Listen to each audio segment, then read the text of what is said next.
No.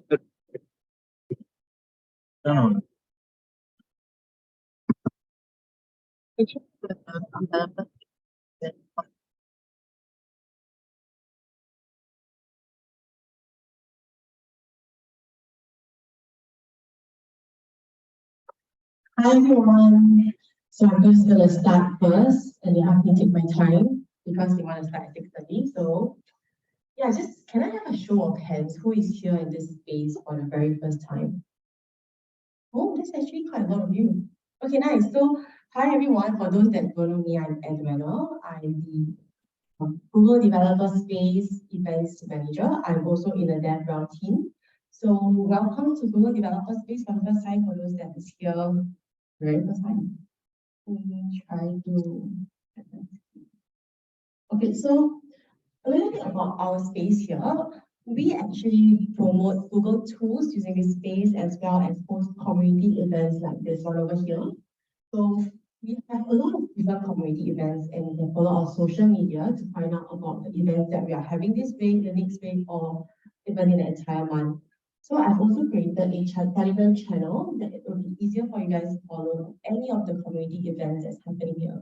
So while you're scanning this code, for those that are here for the first time, a little bit of the information about this space. If you're looking for the washroom, it's at the back of the space over here. And if you need Wi-Fi, you can use the Google Guest Wi-Fi to log in. And for the last one, if there is any emergency in this space, you'll be exiting through that exit over there. So don't go back to where you came from over there, because that's the lift. You cannot take the lift if there's any fire or anything. So we're just gonna take that stairs over there all the way down to the car park, and that's where we exit. So yeah, so last but not least, if you are a startup or you know anyone from a startup that is looking for cloud credits, you can scan this QR code over here and it can bring you to more information. And if you have any questions, you can feel free to look for me. I'll be around here somewhere. All right, that's all I have. Yes, I can just take 1 minute. I tried to like do 5 minutes of my time, but thank you. All right, thank you, Edwina. Thanks.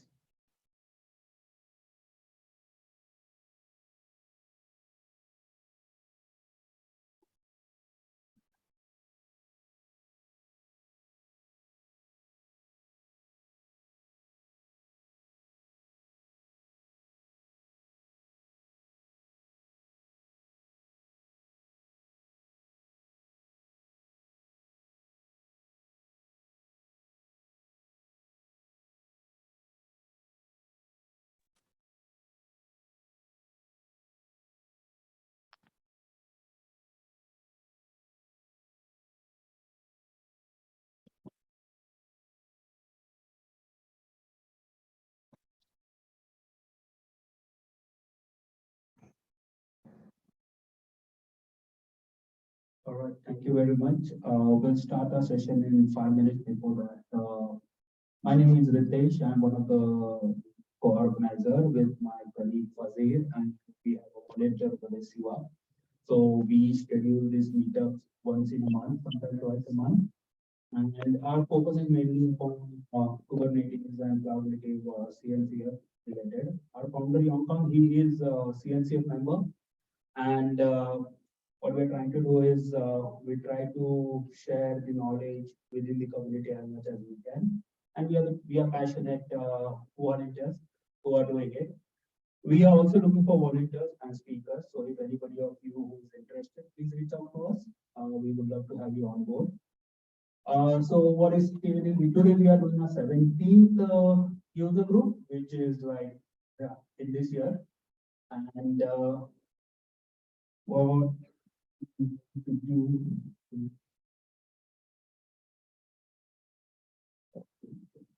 so this is the mission statement which I just summarized you.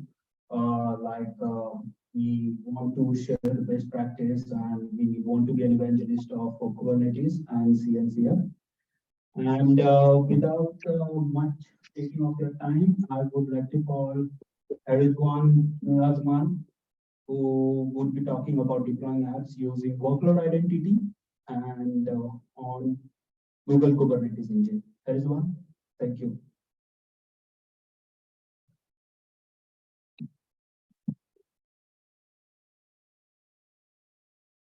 easier to see.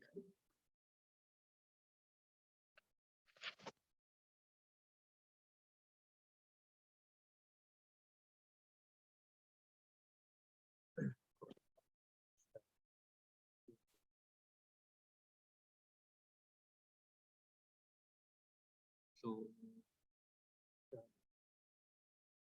oh, she's good.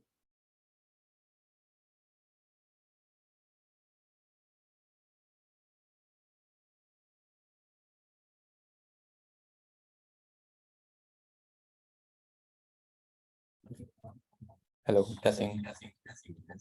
Oops.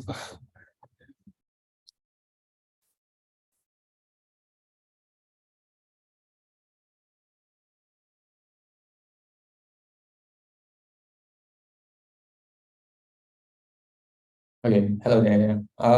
So yeah, so basically I'll be sharing about using workload identity in GKE. So this is in particular for applications that kind of require Google Cloud services. So you kind of need to somehow maybe access an example could be like, let's say you want to manipulate something from in BigQuery or something, then like you kind of need to have some sort of credential files for your app to kind of manipulate Google Cloud services. So later I'll be demonstrating, doing a demo, then that will be way more clearer. I'll go through a more kind of a high level overview of what's happening before I go into the demo. Okay, so let me see. A little bit about me. So currently I'm a DevOps engineer in Acronis, and I work a lot in the Kubernetes space.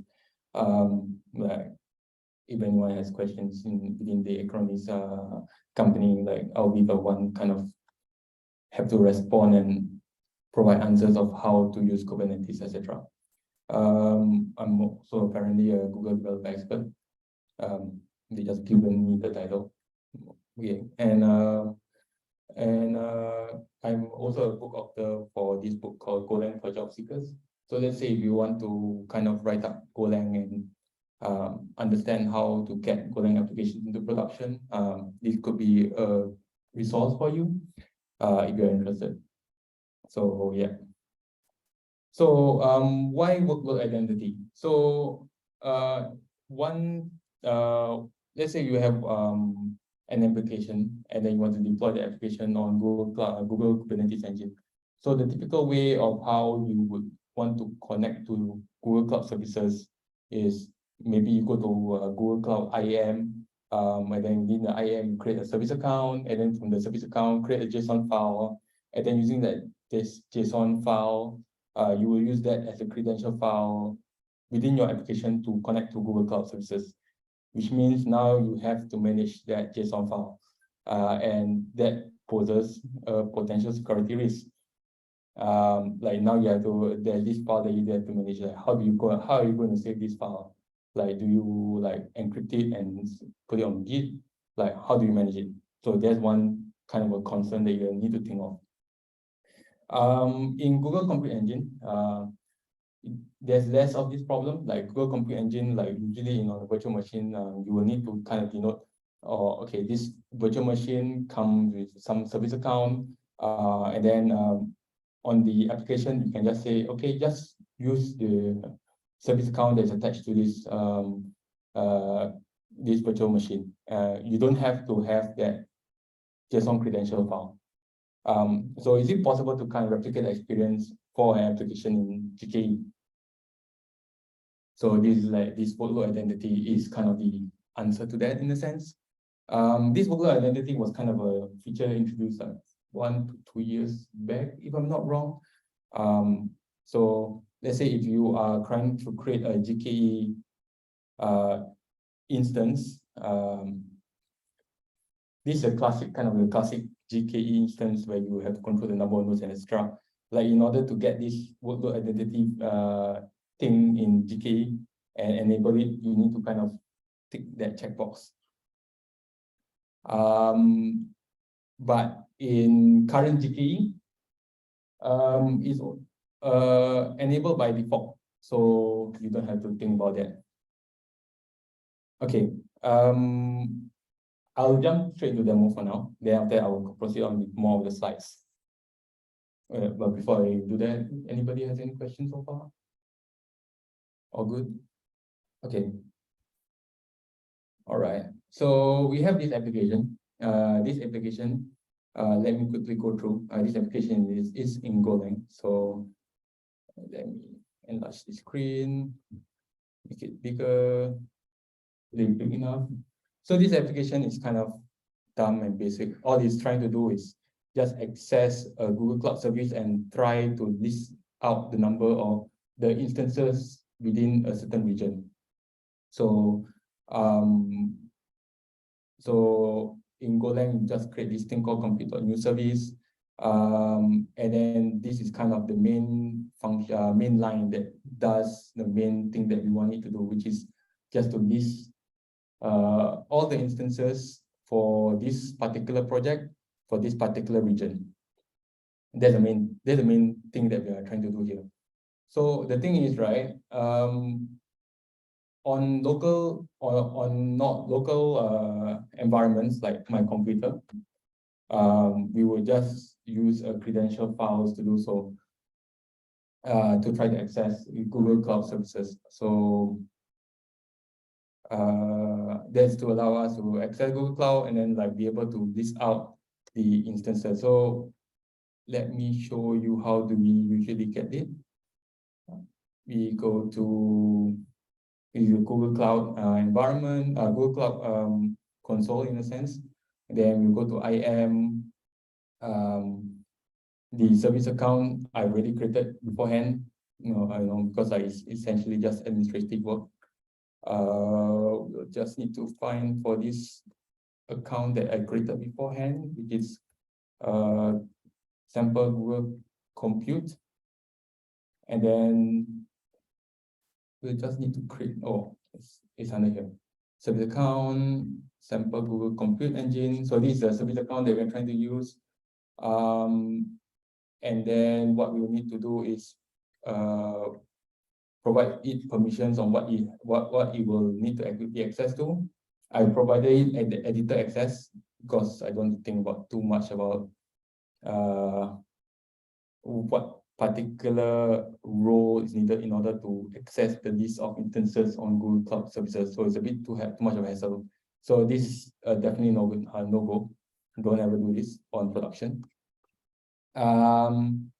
But for this service account, to create a credential file, this is where you go. So you just click on here and create new key. So I've already created a key beforehand already. So we'll be using this key to access this particular project and to list out virtual machines on this project. So let me show you the virtual machines on this project so far that has been created. So we have one instance, it's called instance-1. Let's go back to our project here. So thankfully, the local environment doesn't have any of workload identity whatsoever. So in order to access Google Cloud services from my computer, I need to kind of either utilize the Google G Cloud capability and like set environment variables, etc., or I use the downloaded key.json file or the credential file just now. So just now when you click on the create key.json, you will have this file downloaded to your computer. So you do something like that. So essentially, this is the file that will be used to authenticate/authorize you to access Google Cloud services from this computer or from anywhere, as long as you have this file and you feed it to your application. So within this application, you have this portion where it will like access it, and then you give it the option to use it with the credential file, which is this credential file here. So let me show that it can be run from this computer.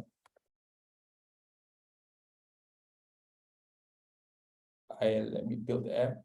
Go build -o app, and that built the app binary. And then after that, to make it convenient, usually I set it with a bunch of environment variables. So this is the environment variables that will be used in order to be able to access it. Service account file, which is key.json, GCP project. There is already a command that I will use to get the project ID from my computer. So that will be the project ID. And then the region is US Central 1, which is, this is US Central 1. So let me just run this make command. Run that. And that should start the application. It's reading the credential file, is creating the compute service with credential files. So it's just like listing the instances there. And then let's say if I create a new instance,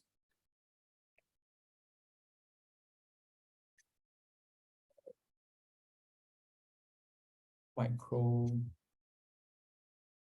create, and I don't need to care about this page anymore. It should start listing instance too. All can see, right?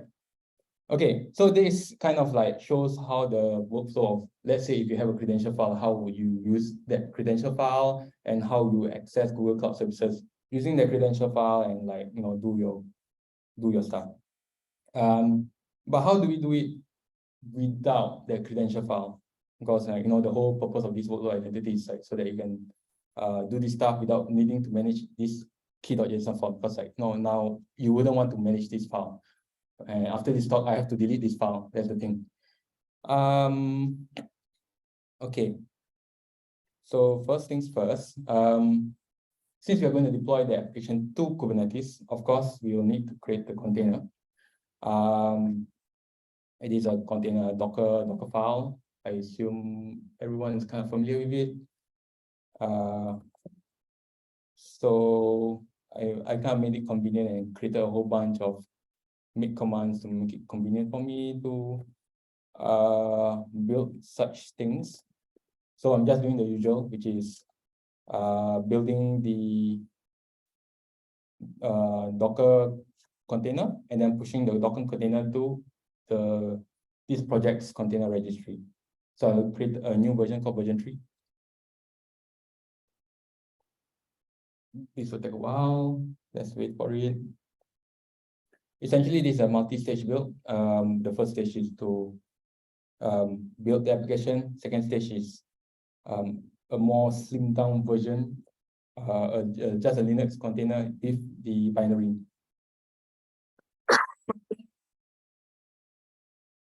Oh, sorry. This is supposed to be an equal sign.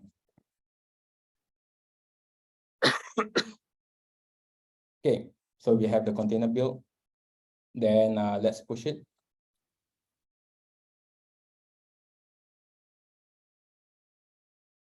Okay. So in order to demonstrate this, of course, I naturally need a GKE cluster. So let me show you that this is a GKE cluster that we'll be using. And currently it has nothing deployed into it. This is the autopilot cluster, which is Google keep insisting that this is the way to do it from now onwards. So we shall try it out. Actually, this is my first time using autopilot. So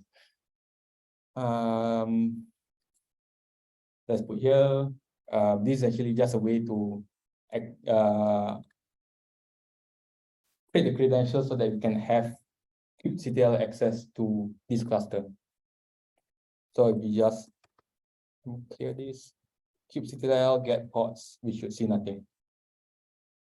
Yeah, essentially we have access to the cluster. So what I have here is a Kubernetes manifest file. This manifest file essentially is a way to kind of how do I phrase it? To use that workload identity stuff in order to access Google Cloud Services without the credential without the credential files. I mean, access Google Cloud Services without the credential file. Okay. But before we go through this, there's some stuff that we need to kind of do in order to have this magic work. So let me continue with the slides a bit more. So I think we already go through the part about service account. We created it. Then I was telling you about what role to provide to the service account. Essentially, it's like what kind of permissions you want to provide to that service account. So in our case, if you want to be proper about it, we need to say compute instance lister role or something. I'm not sure of the exact name, but there is such a role. This is definitely not good example, but yeah, I mean, this gets our example going. This is kind of the magic that kind of makes the workload identity kind of work, which is to do this step to bind the workload identity user. So we need to identify like which service account on Kubernetes that we will intend to bind to this Google Cloud IAM permission thing. So we just need to run this command. XXX here is the project ID name. So this command is all available on the workload identity documentation page. And then once we run this step, the next step is we need to annotate our service account. And then after that, then we can deploy our application with that new service account. So yeah, that's kind of the magic steps to make the whole thing work. So let's go back here. I already have the service account ready, and I already binded it to the right permissions already. So what we need to do is do this IAM policy binding step. So let me just run that command here. I already have the make command for it. Yeah. So hopefully it works. Then that's step one done, and then that's the second step done. Okay. So basically, once we run that command that will bind it, then the next thing is we need to kind of add the annotation to our service account. So let me show you the service account, the default service account that we'll be using for our application. Oh, let me keep this here. Get service account. Default -o YAML.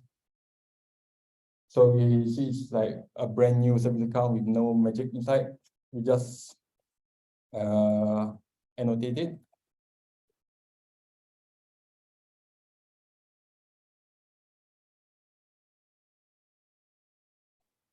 So now you have that magic annotation, and now with that, workload identity should work for pods deployed with this service account, which if you are using default, then essentially it just utilizes this service account.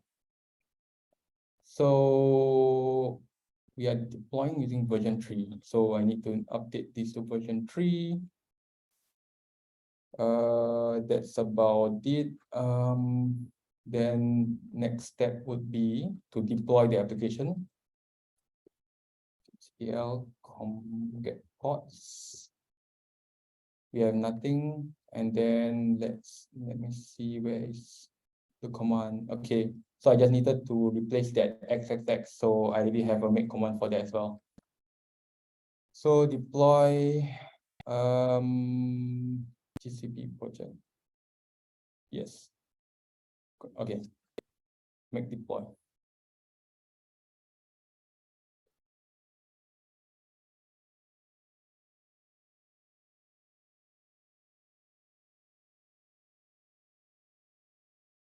Okay. Not sure that works. Let me check. It should take a while for. Okay. That's unexpected. Yeah. The thing about autopilot is it's supposed to take a while to spin up the node. Apparently this took way faster than I thought. So now we have an application running. Let me show you the manifest quickly. So essentially the manifest is nothing too crazy. Essentially what we have here is the important bits is the container that we pushed just now earlier, which is version 3.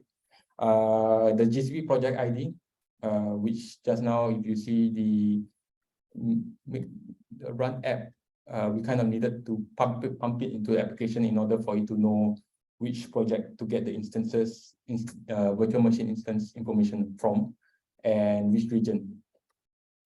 So let's see what's inside. Do note that there is no secret, no credential file being pumped here. So there is nothing. So if you see the Docker file, there isn't anything that is like adding the credential file inside. So it's just the pure application binary. So let's go to get ports application. And then we just need to maybe just view the logs. Yeah, and it's, huh? Where does the port get credentials? Where does the port get its credentials from? The service account. Yeah, so it's using this. The service account is already attached to the port. Each port has its own service account. So for in this case, like because we never specify which service account we want to use, it automatically defaults to default. And the default, as you know, just now we annotate with like, okay, we do the IAM magic such that Google Cloud Services recognizes this and recognizes the request, etc. So it's just like everything kind of works from there. I'm not particularly sure how the magic, how it works under the hood, because the documentation never really says. Essentially, what I'm doing here is just following the steps. But this is kind of how you do it without the credential file. Which environment variables? The one that contains Something says equals something key dot is. That environment variable is read by. So where's the environment variable exposed? Wait, which environment variable that you mentioned? One that says key.json. Oh, key.json. Key.json. For the one over here, the service account file environment variable, that is only for local use.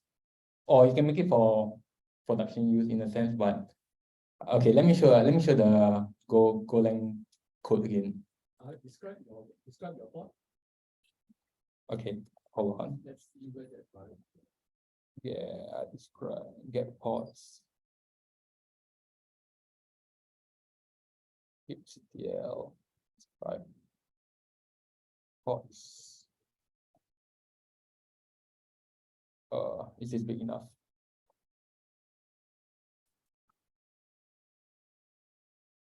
Oh, environment. Hold on. Oof. Okay. Environment. Yeah, environment there. So we don't have the key.json. If you go to that location, the non location, you will find the service account token, which will be exposed for your. Yes. Yeah, that is right. I mean, I a bit hard for me to kind of say it because I don't fully understand the mechanism, but that sounds right. Yeah, those are the mounts. Yeah. So the service account is mounted unless you specify it not to. But in this case, because I didn't specify not to, I didn't specify anything, so service account is actually automatically mounted, and we kind of need that in order to access our Google Cloud Services, etc. So this kind of, we are not exactly using key.json here, so we don't need to manage that credential file. So that is kind of the main aim of workload identity. Somehow the credential is in the port. Yes.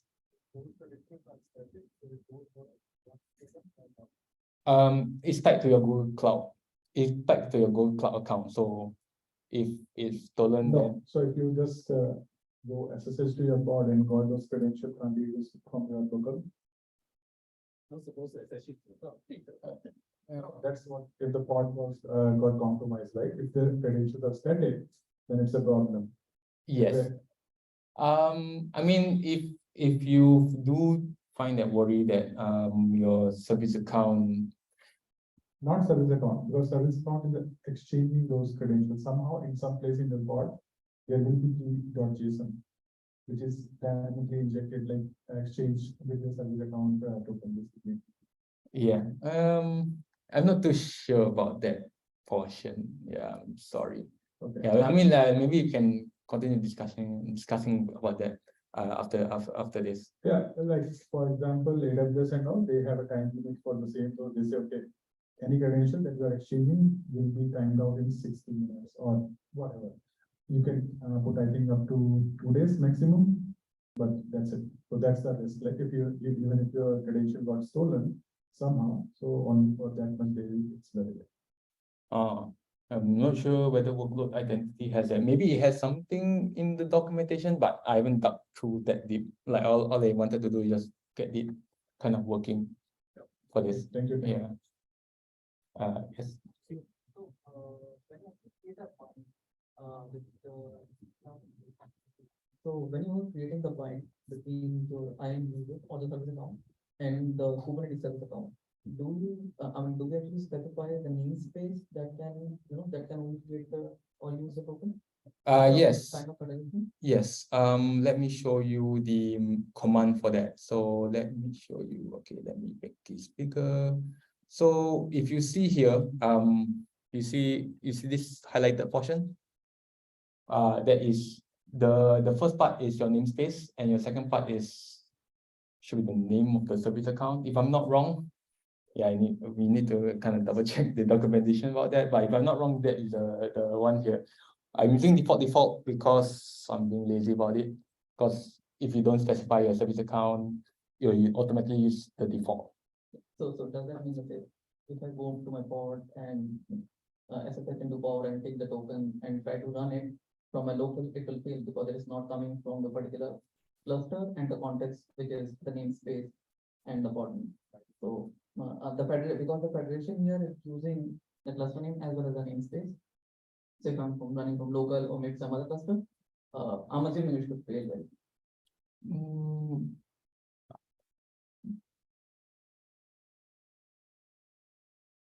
Yeah, I'm not too sure. I mean, okay, when you take your service account, there is that file there.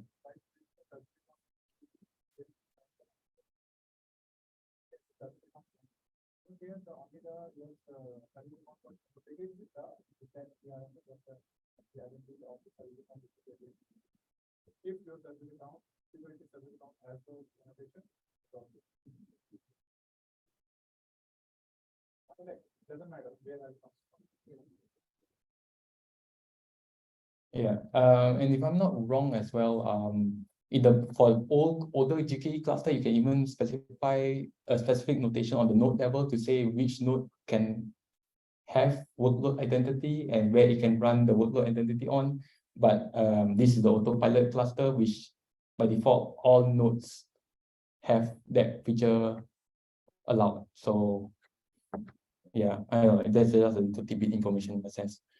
Yeah, I mean, that's the primary thing that I want to show today, which is just a pod that runs and queries for Google Compute virtual machine information from within a pod without credential file using workload identity. Yeah, so that's kind of it. Is there anything else? Yeah, that's kind of it. For any additional like references and etc. The workload identity documentation is all there.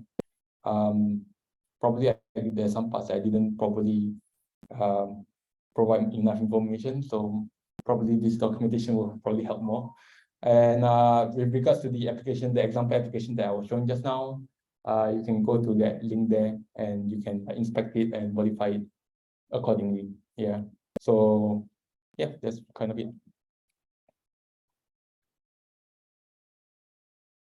Thank you.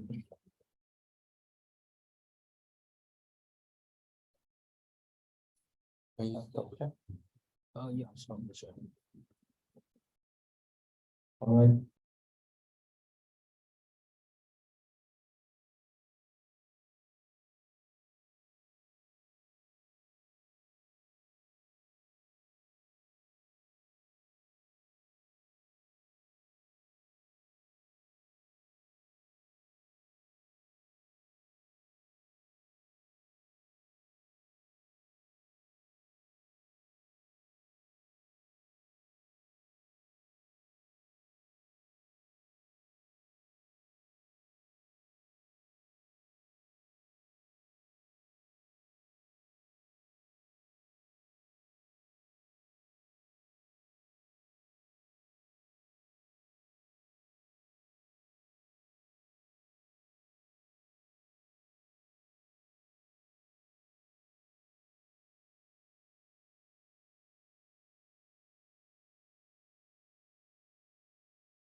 Yeah, they just. You want to give demo also, right? Yeah, later on. Yeah. So, All right, so we have Jack with us, and I'll hand over to Jack for our second session on exploring Dapr. okay. Yes, thanks.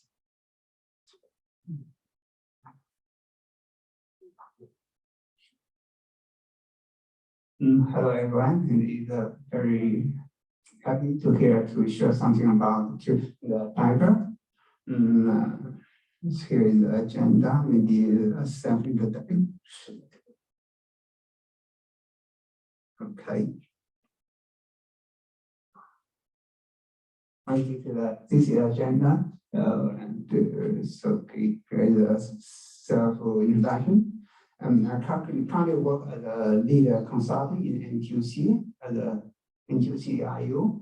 I have more than, as you can see, I have many years experience in IT domain.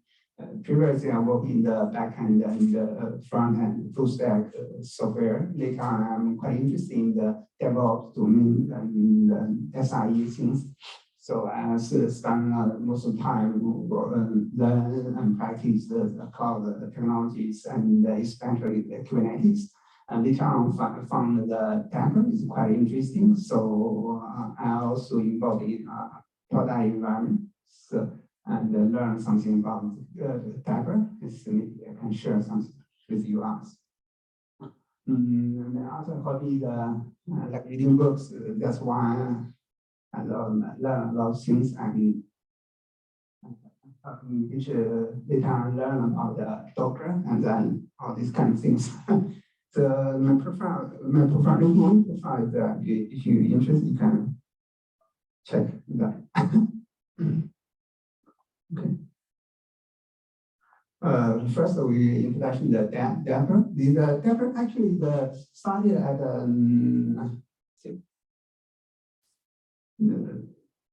2019.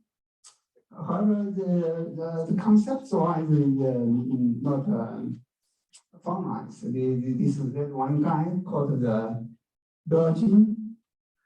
Maybe I share this one. Maybe you can see it clearly.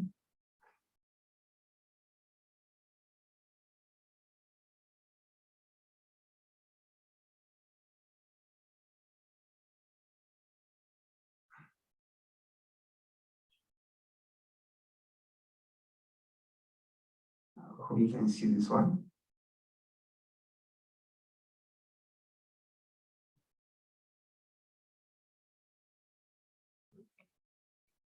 Oh, this guy. I don't know how to pronounce. Sorry. Yeah. This guy gives this concept, the Dapr concept, fancy name is the Mega architecture. And this one. Then conceptualize all the good things here, the multiple runtime microservice. This is quite fancy because this architecture have a lot of flexibility. So many companies follow this way. They currently do a lot of their functional runtime and like the open function and maybe Lambda. These recent companies, they do this way. They follow this architecture. They do their cloud functional and Lambda function service. Yeah, service architecture based on this concept. Later on, if you go to the website, you can find a lot of companies currently they are using this kind of concepts, and the backbone is based on this kind of concept and the Dapr. They also make a lot of enhancement, so make the system more user friendly.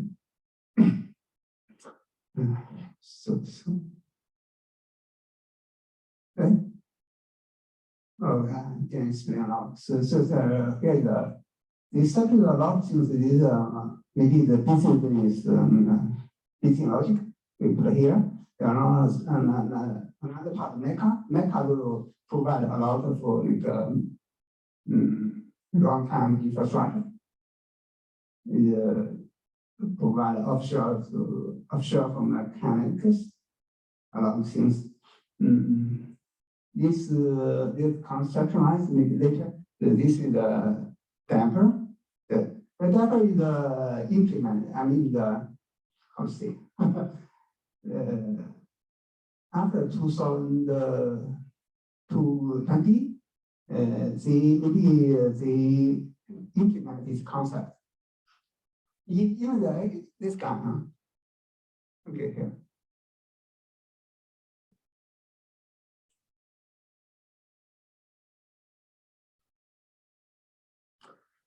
This guy is currently the product owner. I mean, the product manager of the Dapr, this one. Dapr. This is the main supporter of the Dapr. This company, the main contributor of Dapr is by this company. You can find that later.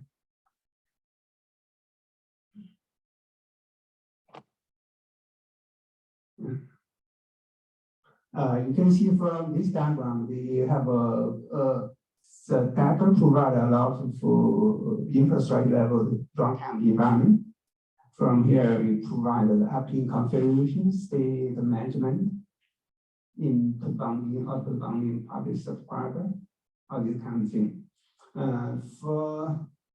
Basically, for this diagram, you can see the partial subscriber. It is support the puppy, because you're Q-based on the top is the program model.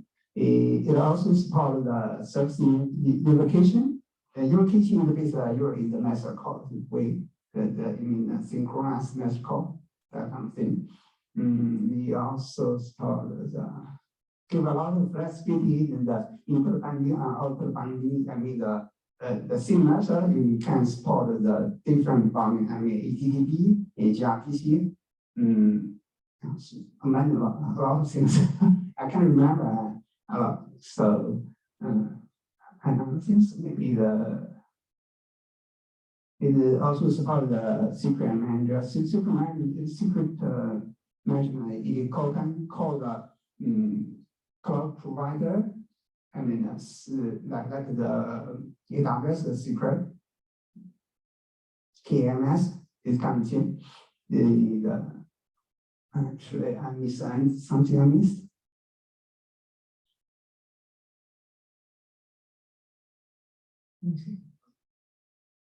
State management the key value store. It uses what's it? This is a service provider provide a lot of statement persistence states to the database. And the simple database and the complex database.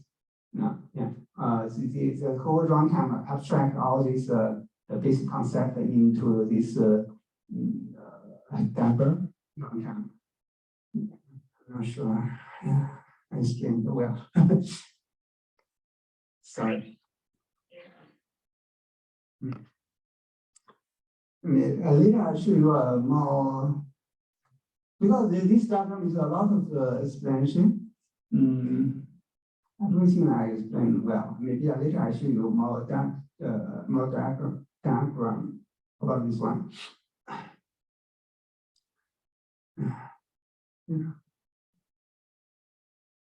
This is maybe the future version. Give me the one.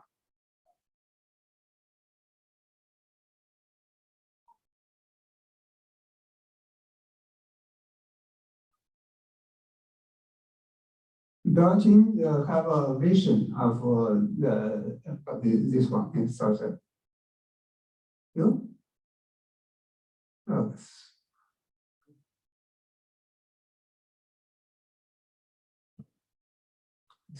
So sorry, my. Oh, give me one sample, my Zoom. Okay. Oh yeah, it's okay now. See you. No, you don't need to sign in. Just minimize it, cancel. You just share it. You are sharing it, right? What happened? An exception. Okay. So, yeah, please go ahead.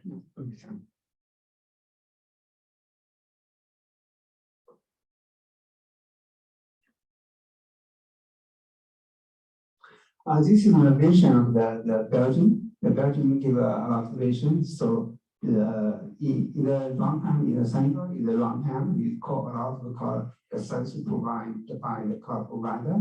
So make the way as a programmer, we only focus on the business logic, a lot of flexibility based on the configuration. We can use you can see we can use a lot of configuration. We also support a lot of the several asynchronous communication and the asynchronous communication. Beyond that, we also support the workflow. We also support Dapr have a built-in the SIE observer tools, the metrics and all these kind of things to help make the system more stable, more performing.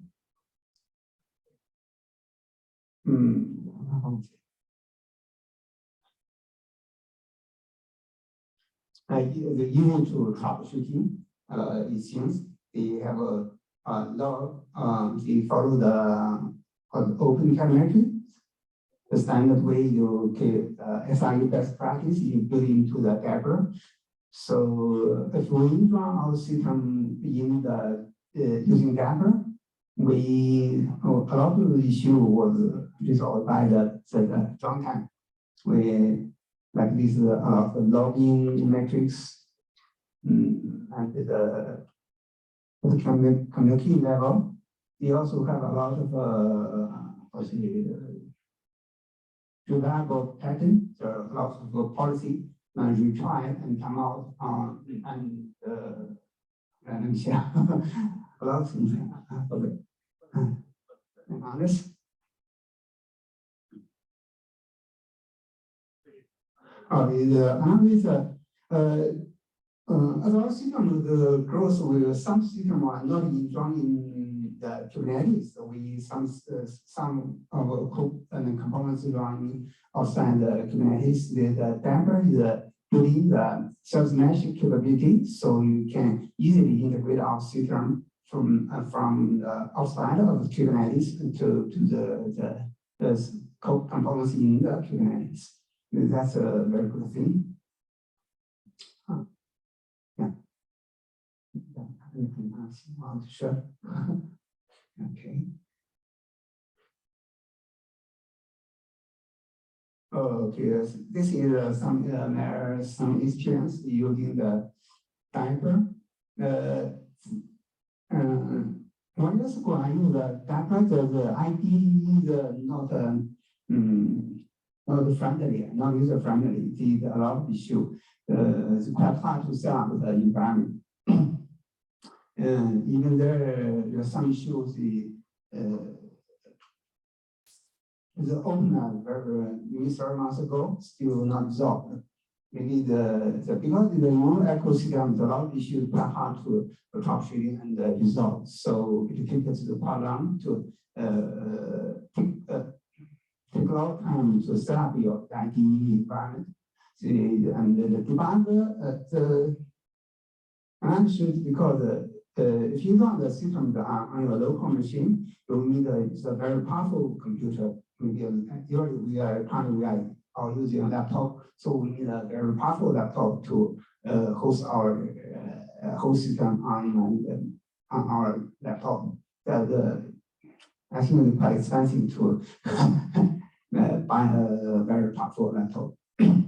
That's my experience. Maybe later I show you something my sample, my blog on. If I can sample my demo, I show you something about that one. I also encounter several issues during the day 2 operation. we I encountered the first one is the actor placement issue. So sorry, I forgot one thing. Oh, here's one. Oh, okay, I found one slide show this one.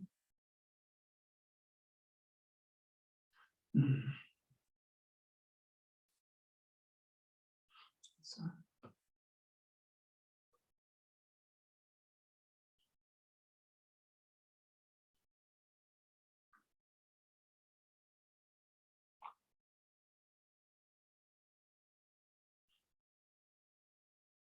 I'm not sure.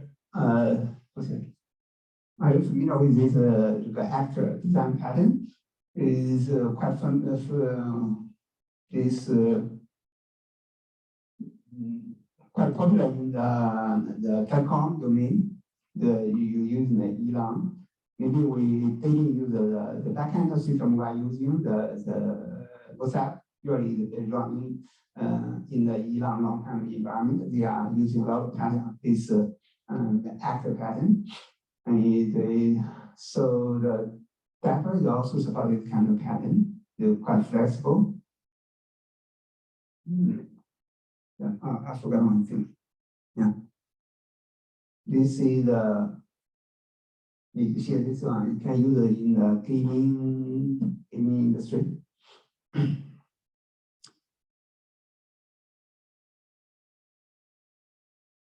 Okay, let's see this one.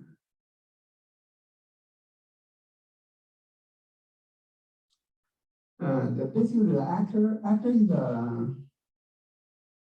there's a thread pool. If there a message, the thread pool will get the message from queue and call the correct and the corresponding actor method to do some easy logics. I think the actor is a pattern is amazing with this. However, there's something and you know, our resource is also limited. If you the one with limited resource to support maybe the son or millions actor, you have a issue how to place this actor to the right machine, right node. There's a lot of open issue in here. Maybe I can show you here. If you're using Dapr, I think you may pay attention to that one. I don't know how.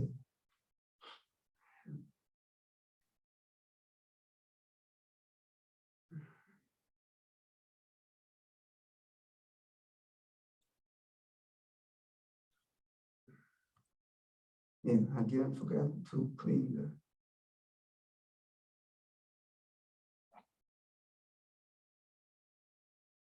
I still have a lot of to open issue. I'm not sure it should be better now, better than my last project. Another is server injection issue. The whole concept of the Dapr is based on the server injection. You can, as you all are familiar with the Kubernetes, you definitely know this kind of thing. This is used by a lot of sales mesh for industrial products like Eastern. This Dapr is also the same way using the SATA injection. There's sometimes the Dapr fails to inject the SATA. Then your cells we got issue with that one. Maybe you can, I don't know, maybe you give more resources. Maybe add more nodes to the node pool. So maybe another issue. I only encountered the two kinds of the operation issue in my previous project. So I did, yeah, and that's all. I can try to solve a demo Okay.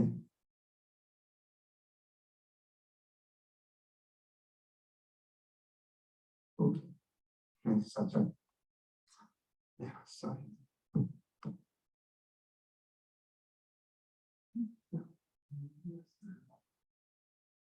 I'm not sure I'm missing something. Sorry.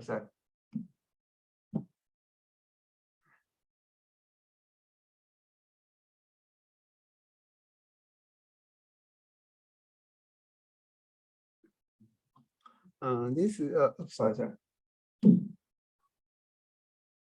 This is my environment.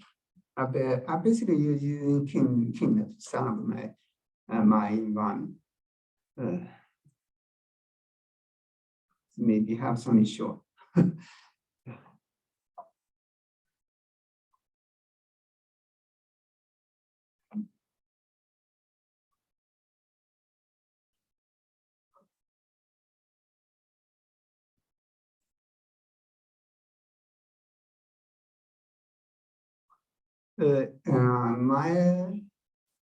My experience, my lab is environment usually is here.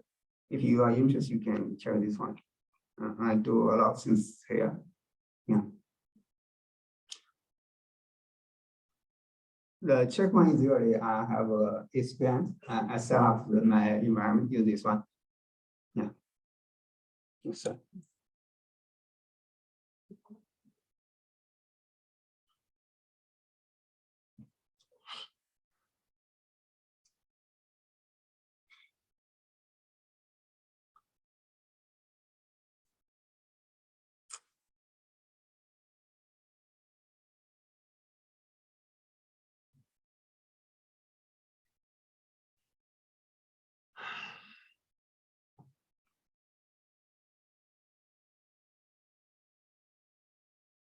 Oh, by the way, my environment is based on the WSL. So, I like to do the backend development, so usually I prefer to use links. Yeah.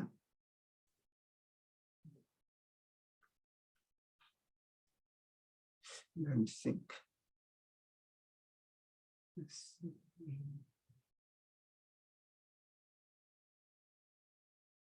Hello?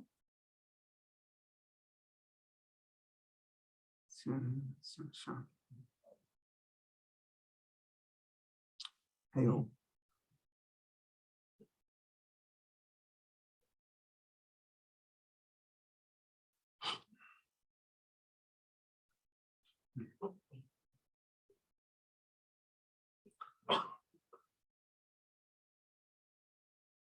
The demo is based on this one.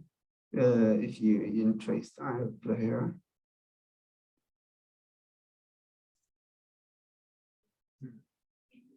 My class already set up and try to I have done this one.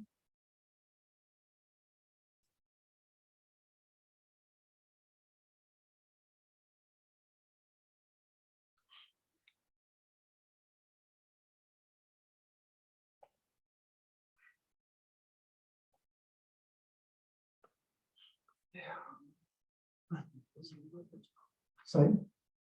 Minimize the chat.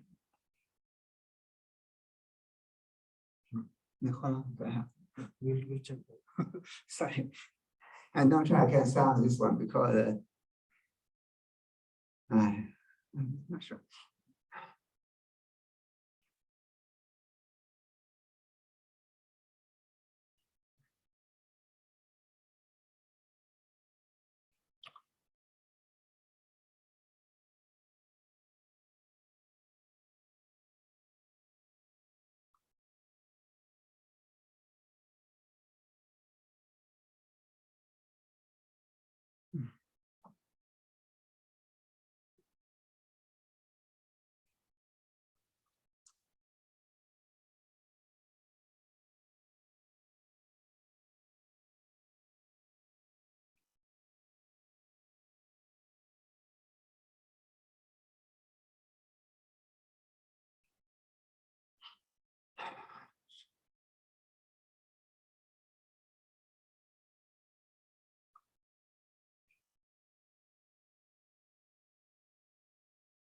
Thyroid.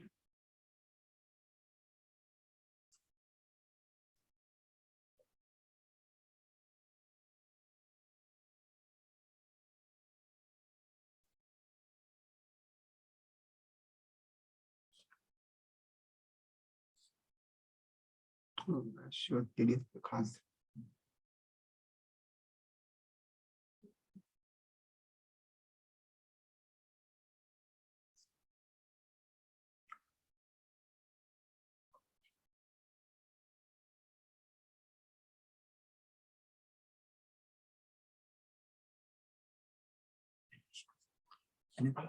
No, it's okay.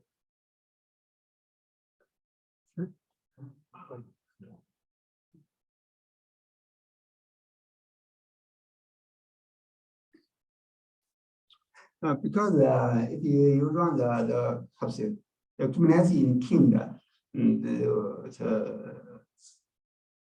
we have I also have this kind of issue because if you run a service in the load balancer type of service, we also and the service is also in the pending state because they can not locate and allocate how to say, a certain IP address. Yeah, that's why we also need to use this one. Meta. Okay. Yeah, this one. This one is using a lot of on-premise cluster Kubernetes. Yeah.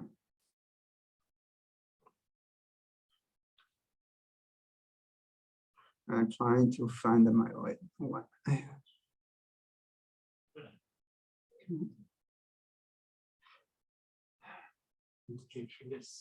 Huh?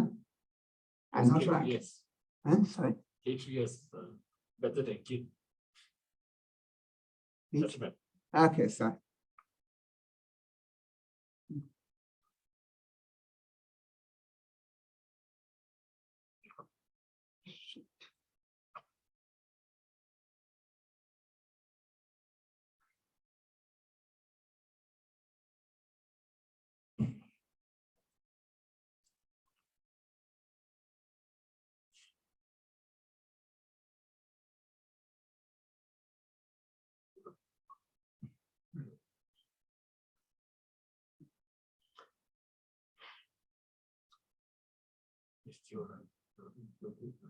So,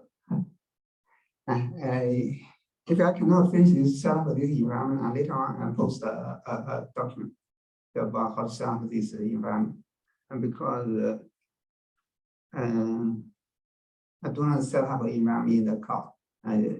Yeah, sorry about that. Maybe next time I can show you some other things. Sorry. If you're interested, maybe next time I show this kind of thing, if you like.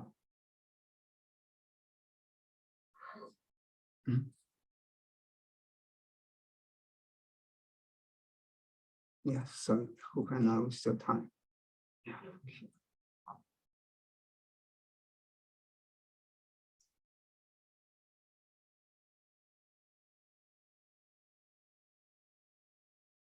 Okay, good.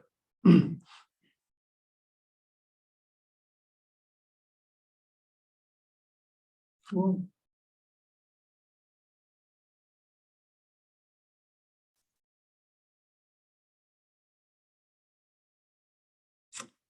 yes, that's right.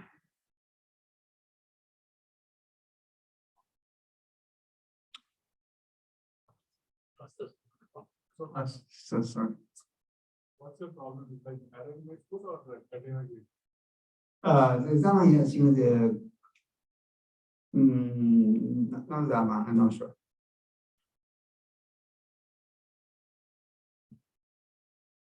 Sorry. Yes. Huh? Sorry, we still time. Calico can come up. Cluster can come up.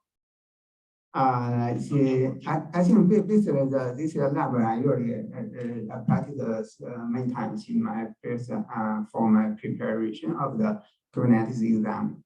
So I I'm quite confident I can start the lab environment. However, maybe the time constraint, I'm not sure I can finish this deadline. I tried. Sorry about that.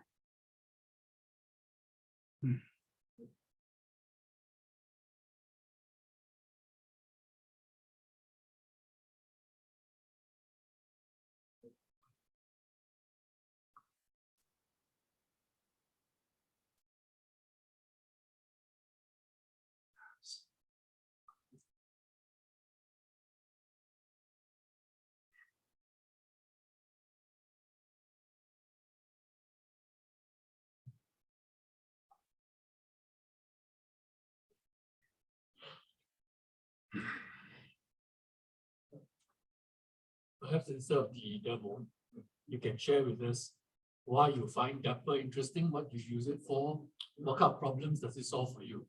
Okay, the problem is solving and for you bigger company, if you have a lot of system, if you can address one time and finding different communication channel, so you don't have to spend time to integration the a lot of systems. For example, in like in QT, maybe the banking company, they have many systems. They maybe the one is Java, we install the Java RPC. Maybe so for .NET we install the HTTP. For Golang we only support usually we prefer use gRPC.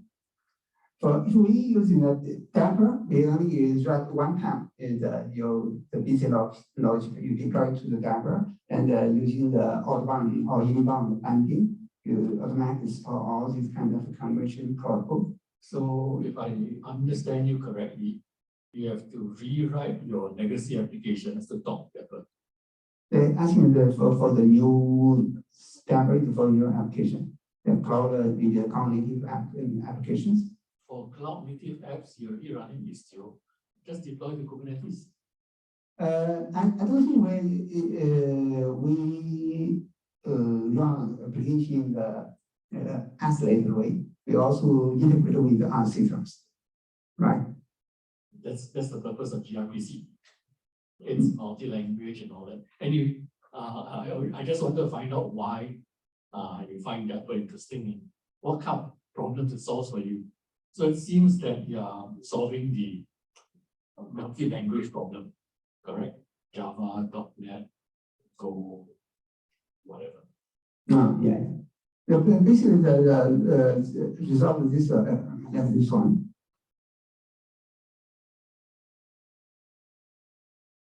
Yeah, they call it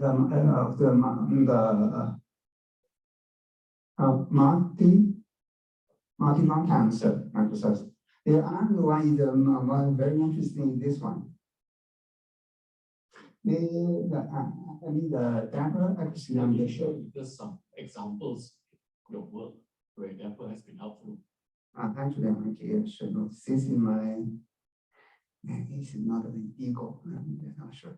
Okay, yeah. Wait a minute. Sure. I don't have your source code. I can show you my repo. Sure.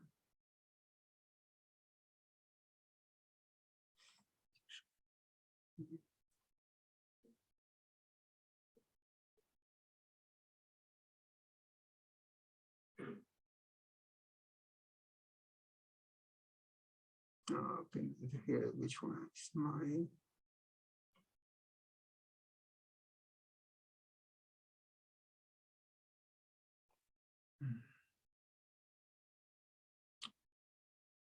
Oh, this subject. 5 minutes. 5 minutes. Sorry, I don't have time. Maybe next time I should. This is the.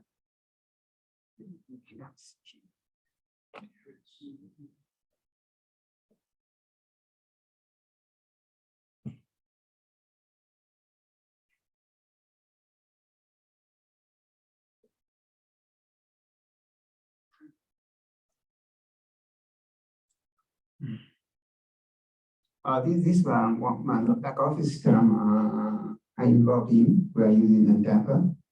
The condition why because we have several legacy systems. We can use Dapr to integrate with our existing system. We also cater for the new apps because we can use a lot of binding and input and output binding to cater for the future apps without a lot of coding. Yeah. Maybe I think you also involve a lot of the system. You know the pain to maintain the backward and forward the compatibility. Yeah, is a lot of resource and cost involved, and the timeline you can think of. Yeah, maybe I only have 5 minutes if you have anything. Yeah.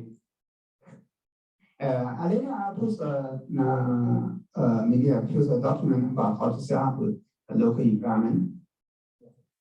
I do not have enough time to set up that one. Actually, I have a blog about this one.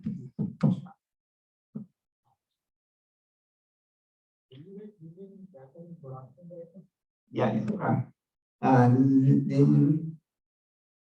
Which one? This one, this our back system is running on Dapr. How many microservices are you? How big your cluster? How big is that? Is it I created some small service? That's one thing. But I'm running like a big business. Big set of microservices. I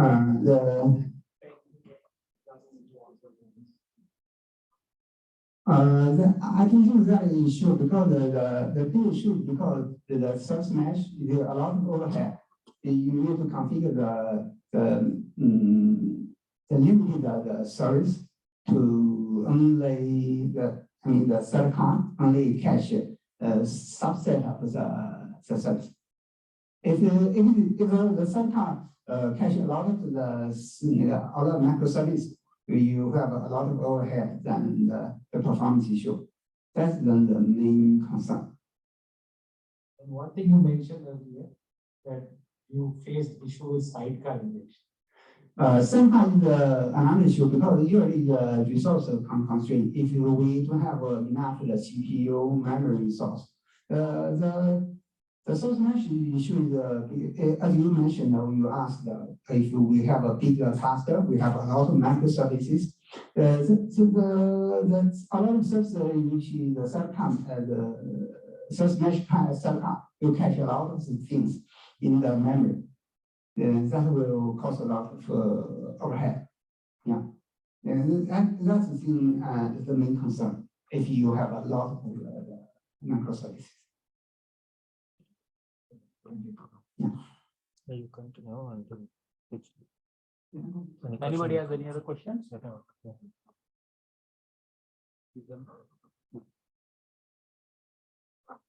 All right. Thank you, Jack. Thank you very much for the presentation.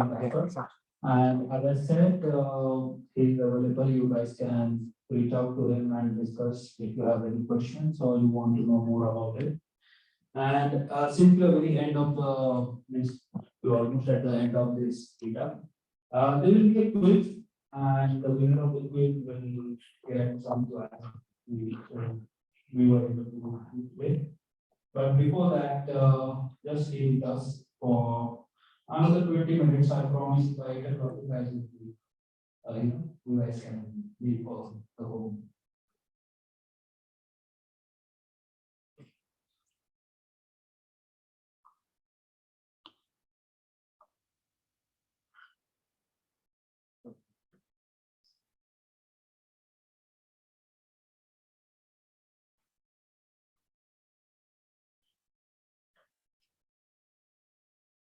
Yeah. So we like as I said, we always it was sponsors and speakers, but under speakers you can go and enroll yourself as a volunteer.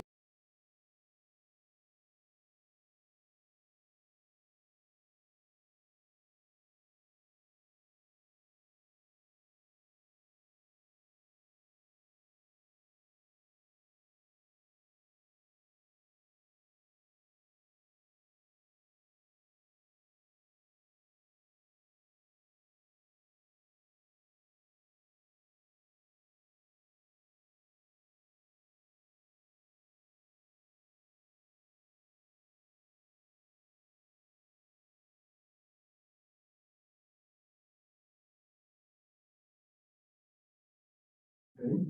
And soon we are also planning to have it in Europe.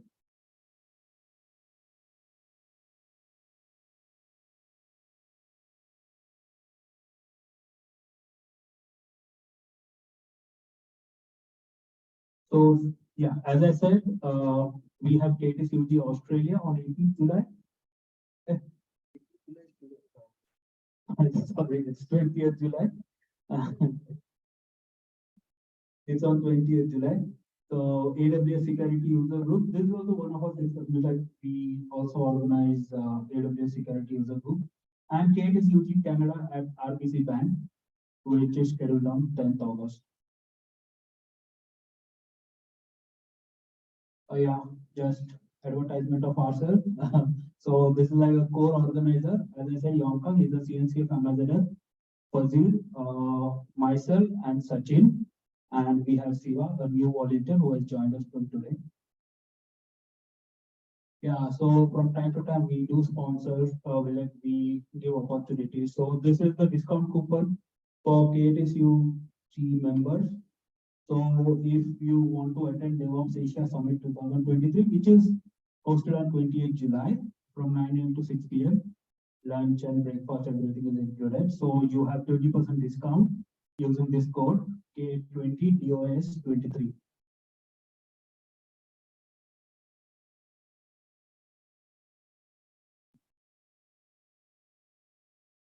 Okay.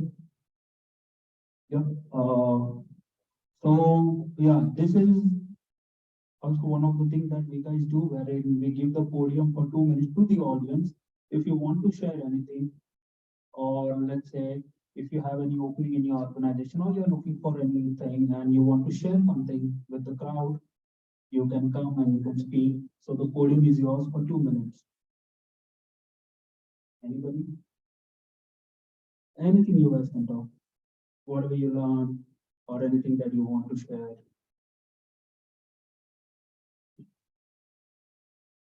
Yeah, sure, definitely. Thank you. Your name? Yeah, my name is Julian. Thanks, Hairizuan, for the full presentation. I have noticed that you're using Make Files and Make is a tool. But an even better tool, in my opinion, is Scaffold, SKAFFOLD. Scaffold is a wonderful tool for developers to push stuff into Kubernetes. So if you have application code in Go, in TypeScript, Node.js, Python, whatever language, Scaffold allows you to use the build tools you're familiar with. Hairizuan use Docker. Scaffold can be the middleman and talk to Docker, build the Docker image, tag it with a release tag, and push it into Kubernetes. And all this is done using the kubectl credentials, so they know how to talk to the right Kubernetes cluster. So that's my sharing. Thank you very much. Anybody else who would like to talk? Just don't be shy. We all are here humans, we can talk. Thanks. I'll be quick. A few weeks ago, I've been using Terraform for my cloud deployment for a long time. I think a lot of us are. And I'm not sure, but I feel that Terraform is not a very good tool when it comes to, when most of your things are controlled by Kubernetes. So you have to create a whole CI/CD kind of different infrastructure just to run Terraform and deploy it. So for past few weeks, I started POCing with Crossplane, which till now I feel goes pretty well with Kubernetes. So I'm still learning it, testing it. So putting it here, if someone else is also working with it, want to chat about it or to share your experiences, please do. Crossplane. All right, thank you. So we will take one more if there is anybody, or else we will move on.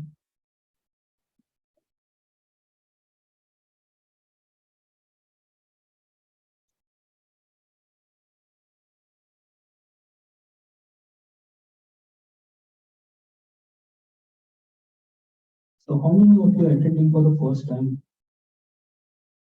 Okay, quite a good number. Nice, thank you.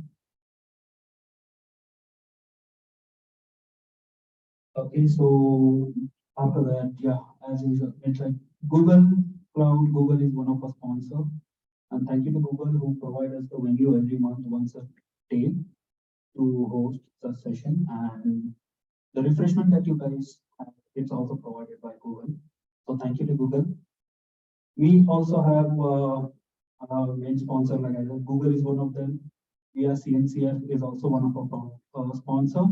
CloudCasa and JFrog is also our sponsors.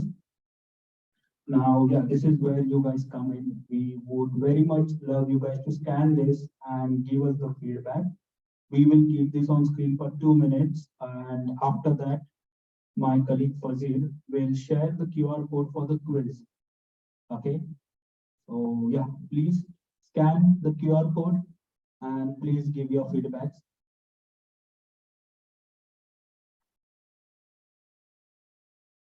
All right, guys, I think you guys hear the feedback. So I would like to remind who is our event management partner. Consol is our event management partner from registration to checking to the quiz hub games. Still we can use checking tools of the parent to use it also. So I appreciate if you guys next time register to this confirming we share in the meetup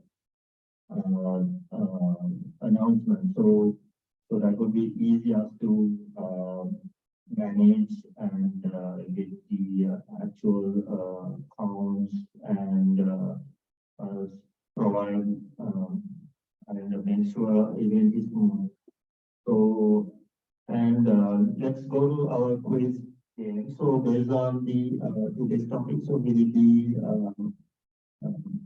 doing 10 quizzes. So you can access using this QR code. So we are going to give you gifts and tracks for the top 5 who is calling to this quiz game. Okay, next, bronze.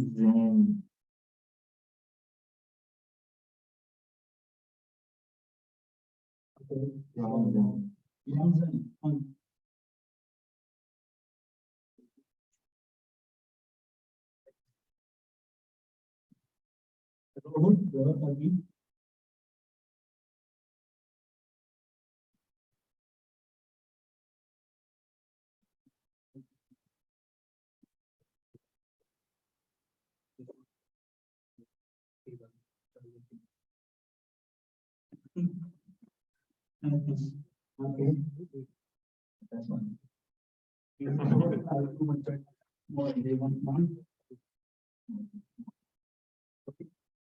And who's Utkarsh Jain? Okay. Definitely I will do this. Thank you. And Nelson.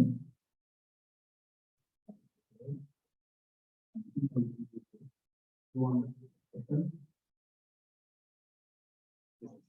Thank you. So yeah, thank you very much. We are done with the quiz. And now, yeah, also we do this one method. What we do is, since you guys are given the feedback, usually what we do a spin-up wheel, and the top 5 names that come up in the spin-up wheel, we give them some flags of whatever we have. We have more people over here, we are definitely to share it with people over here. So if you can wait for 5 minutes, we can get this done. Okay, thank you. Huh? You have to do it. Any which ways, please, we would also like to take a group photo before you guys go. So I would request if you can wait for 5 minutes, that would be really great.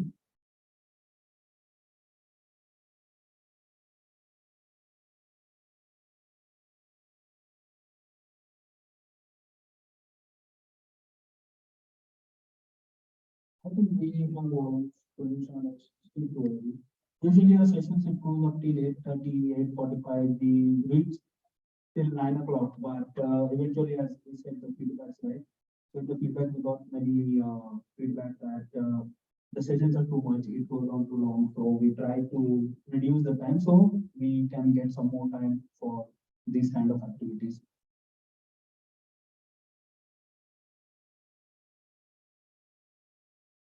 I always have this problem.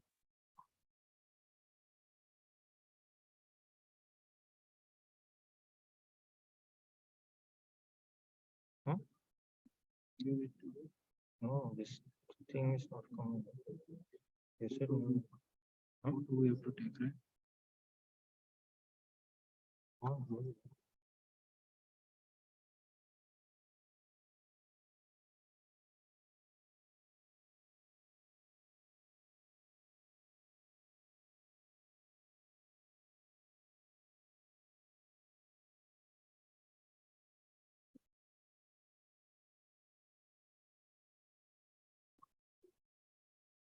Till the time we are waiting,